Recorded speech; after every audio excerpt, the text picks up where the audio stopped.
Hello everyone, my name is Jocelyn, you can call me Joy, and it's been a while, I know.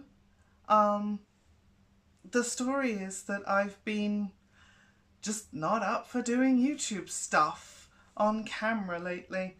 My brain has decided that it's just checked out in this month of June.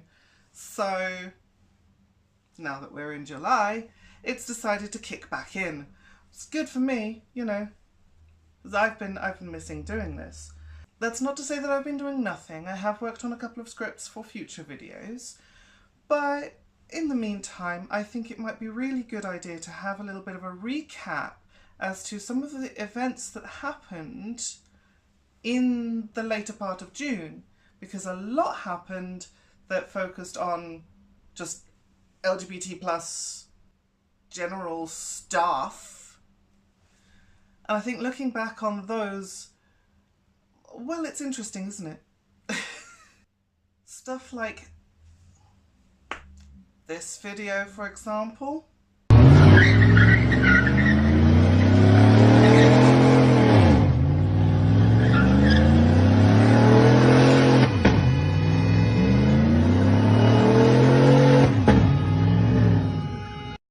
Showing us that twats exist everywhere and at every time, including now.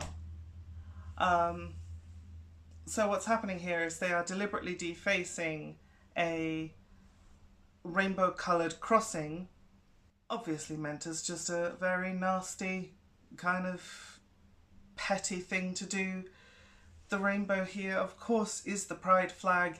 It is very much a sort of attack on us as a community, but it was found to be not a hate crime, and I kind of understand why, because nobody personally was attacked, but it's still very much a general kind of shitty thing to do to a symbol that represents a minority of people that in this day and age doesn't have equal rights and is facing having those taken away from us. Yeah, don't forget to vote, people. This article came about. A working group of trans experts, including clinicians, finds the Cass report deeply flawed.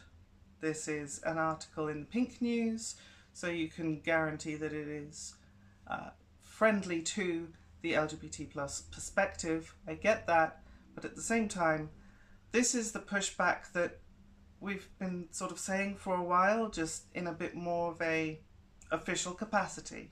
A group of clinicians and academics with expertise in transgender healthcare have labelled the Cass report deeply flawed, saying it failed to fulfil its aims and should not be used to forge policies. Which unfortunately for us in the UK, it is. Not only are Conservatives deeply on the anti-trans wagon by now, but also Labour has promised to use the recommendations of the Cass report. It's dangerous to be here now in this time of existence. What I want as a trans person is just for the government to stop telling me what my gender is when I clearly know better about me personally. And I want them to get out of the lives of trans people. I want them to stop putting their roadblocks up against us. It would be far easier for them to do nothing than to do all of this hate-mongering, scapegoating, fucking ridiculous culture war bullshit stuff towards us. Think of all they could accomplish. Oh, but that's the point. They don't want to accomplish things. They just want to point and say, here's the root of the problem. Kind of reminds me of the 1930s Germany situation when the political people in power was saying not anything about solving the problems, it was just pointing and seeing, oh look, these people are the problem. I'm going to read out a few paragraphs from this article now, not the whole thing. If you want to see that, I'll try and remember to put a link to it in the description for you, okay? A group of clinicians and academics with expertise in transgender healthcare have labelled the Cass report deeply flawed, saying it failed to fulfil its aims and should not be used to forge policies. The report, an independent 400-page review into the provision of healthcare for trans youth in England, was published in April and made upwards of 32 recommendations to restructure the way in which transgender youngsters receive care. NHS England commissioned paediatrician expert Dr. Hilary Cass to head up the report in 2020 in response to the sharp rise in referrals to what was then England's only youth gender clinic at London's Tavistock Centre, which has now closed down. So young trans people are getting less healthcare than ever before in this country. It also claimed there was weak evidence to suggest that puberty-blocking hormones positively or negatively affected gender dysphoria, and deemed historical studies into their effects to be of poor quality. But now, a working group of more than 20 clinicians and academics have produced a critical appraisal, the process of assessing the outcome of scientific research on its trustworthiness, value and relevance, entitled Critically Appraising the Cass Report, Methodological Flaws and Unsupported Claims. The working group, led by Dr. Chris Noon, an expert in LGBTQ plus health and care research, consists of specialists from various disciplines including psychology, sociology, biology, law, bioethics, psychiatry, neuroscience, sexual health, general practice, nursing, pharmacy and medical education, with expertise in evidence synthesis, evidence-based medicine and transgender health.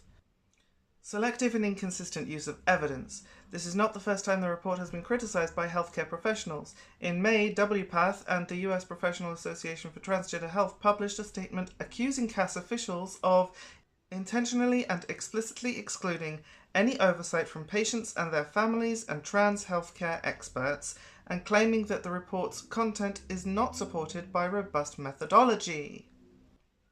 Furthermore, it deprives young trans and gender diverse people of the high quality care they deserve and causes immense distress and harm to both young parents and their families. Young trans people who already face huge barriers to healthcare, including years-long waiting lists, should not have their health and well-being become a front in a toxic culture war. This article caught my eye a lot stronger, and I really wanted to talk about this. So, Kemi Badenoch brands David Tennant a rich, lefty, white male celebrity in trans row. So what happened was, David Tennant, gorgeous little celebrity god that he is, received an Ally Award. And of course, he's not only proudly an ally, but also a parent of an LGBTQ plus child, and not just passively, oh yeah, gay people, they're cool, whatever, but like actively goes out and celebrates Pride and promotes the reasons behind Pride and talks about that. So excellent. So in his acceptance speech, he made a dig at Kemi Badenoch, which, fair. She is one of the main people who is an active roadblock to trans rights, to trans acceptance, to understanding.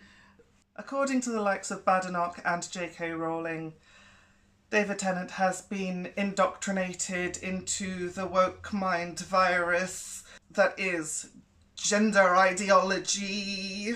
How many more, like, air quotes can I do?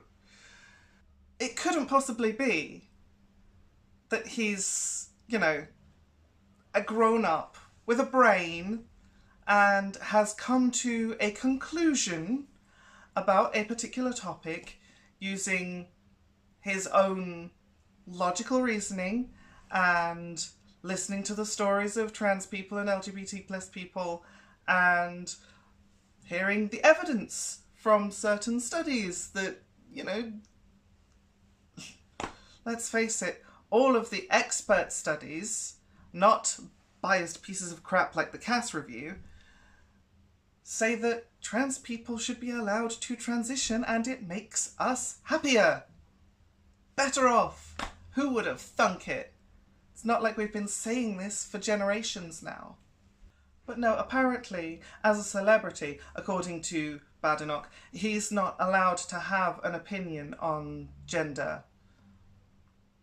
But I don't see her calling out J.K. Rowling for having an opinion on gender. I think he's not allowed it, according to her, because it doesn't align with hers.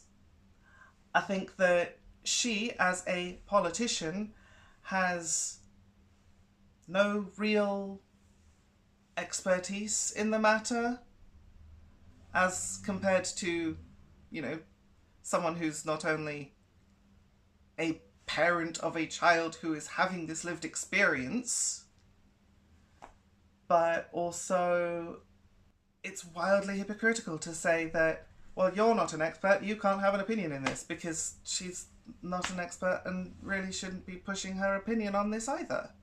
Neither of them are gender clinicians, neither of them are specialists, but I think I'd trust the person with more experience. Next story.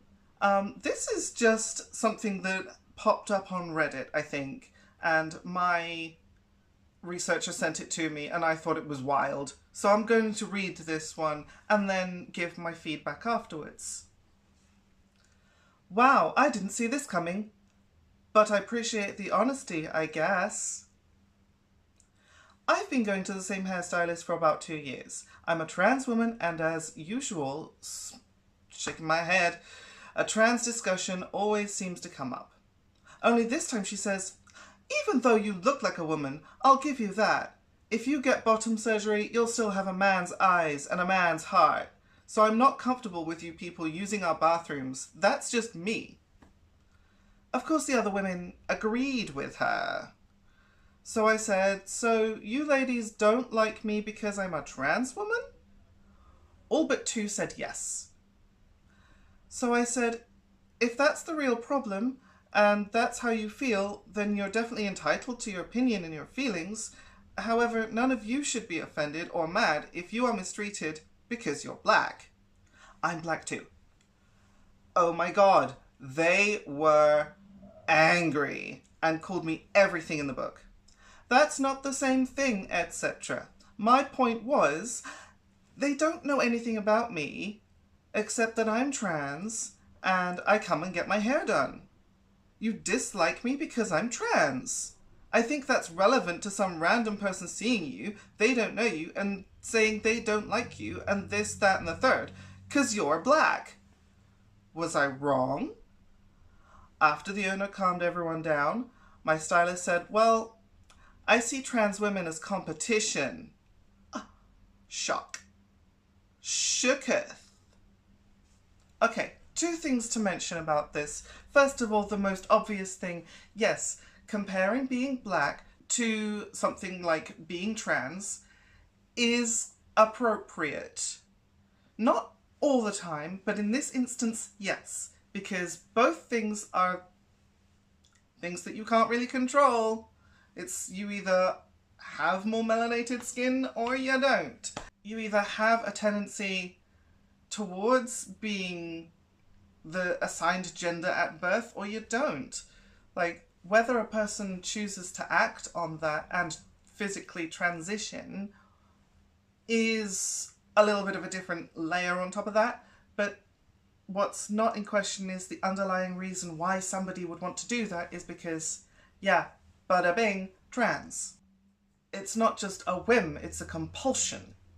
You know, it's something that doesn't make sense in your life unless it is this way. Anyway, I've explained that before. First of all, girl, why are you still going to this salon? Seriously, like, if they're going to be transphobic towards you, you need a different hairstylist. And I do understand, because I used to work in a salon that specialised in Afro hair, that it's not easy to find a salon that will do Afro hair well. But you don't want to be giving your business to people who don't like you just because of something you can't control and because of something that I presume you're quite happy with, you know? These women that were complaining about what you said are just refusing to see things from your point of view. It's not your fault. The second thing, of course, the more shockingly shocking thing about that is that last sentence. This stylist sees this woman, this OP, as competition. Does she view all women this way?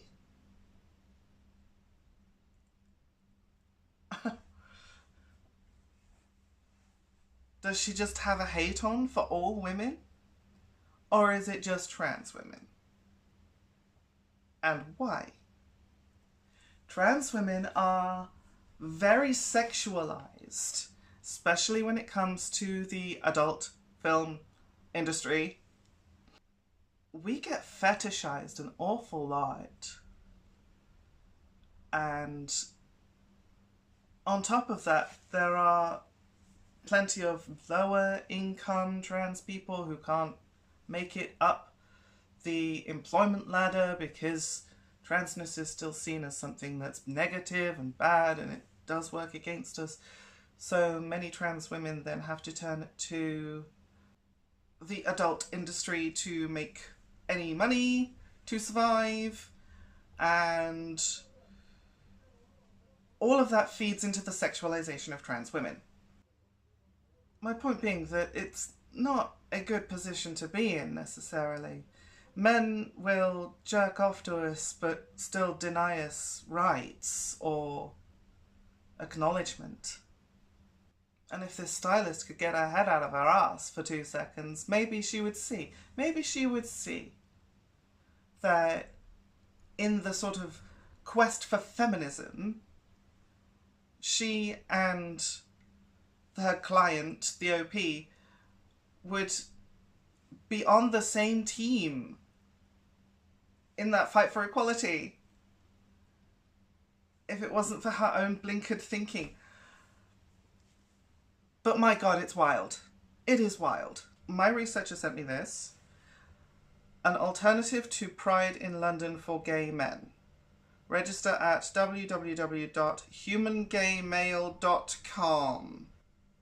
Asterisk, males attracted to other males. Now, she sent me that image after the 29th.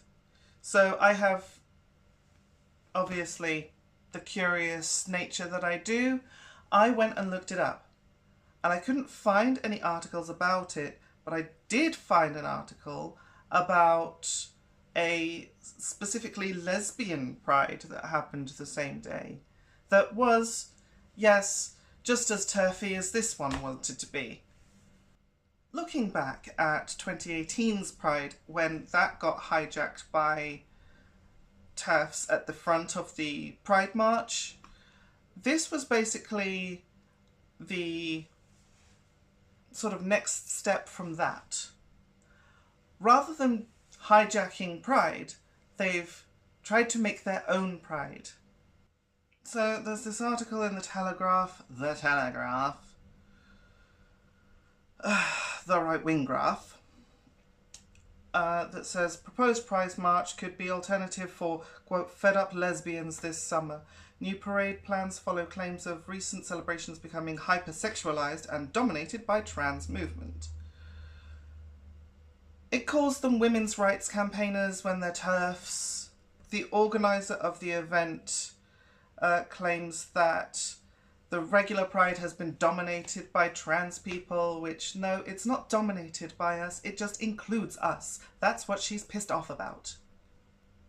She claimed that those in charge of London Pride have made it clear that gender-critical women, it's not just gender-critical women, it's gender-critical everyone, who disagree with the idea of men identifying as female being classed as lesbian are unwelcome. Well, yes, gender-critical TERF people are unwelcome at Pride. Anyone who is willing to exclude anyone from the LGBTQIA+ banner should themselves be excluded. They also complain about hypersexualized bondage gear. Like, come on. Really? Bondage gear? That's the worst of it? It's not like people are fucking in the street. Pride would not have become a thing without the kink sub community. We owe a lot to them. Now, if she had said that she had become fed up with modern Pride celebrations because of the capitalism involved, I'd be on board with that. I agree with that. But no, it's just nonsense. She said, we just want our march to be a positive celebration for lesbians. We don't want it to be an event like Pride has become full of straight men with sexual fetishes. Tell us what you really think then. She says she has been subject to an onslaught of transphobia accusations because she is being transphobic. That is the definition of transphobia. Some of the criticisms have been quite funny though. At the end of the article it says, others tweeted criticism of the event with one detractor labelling it as a transphobe parade, which, yes, that's exactly what it is. A second critic suggested, why not all get together and call it LGBT Pride? The B for bigot tacked on the end will help the right people identify which march to join. And yeah, okay, fine, I get it. If you are a gay man who only wants to sleep with men with penises, or if you are a gay woman who only wants to sleep with women with vaginas, fine, do that. Meet up on, you know, whichever apps you would like, hook up, date, do whatever. These people, honestly, they just point and persecute, point and persecute, point and persecute, and then when somebody stands up and says, hey, that's wrong, they make such a massive spectacle of turning around and saying, I'm being persecuted. Looks like it's been an interesting few days since I was last doing stuff. I have, like I mentioned, a couple of scripts that I have finished for some slightly more artsy videos that I'm going to make. Plus there is some research that I really, really want to do about another media analysis thing, because the last couple of videos I did when I was analysing songs, those went pretty well. So that's also a future plan. But until then, I'll see you when I see you. Remember that Pride isn't just for June, it's for Christmas. No, wait. A dog isn't just for Pride, it's for June. No. Oh, I don't know. Bye. Okay, next piece of story. The working group led by Dr. Chris Noone. Really? That's the name? Oh, Noon. Oh, Jesus.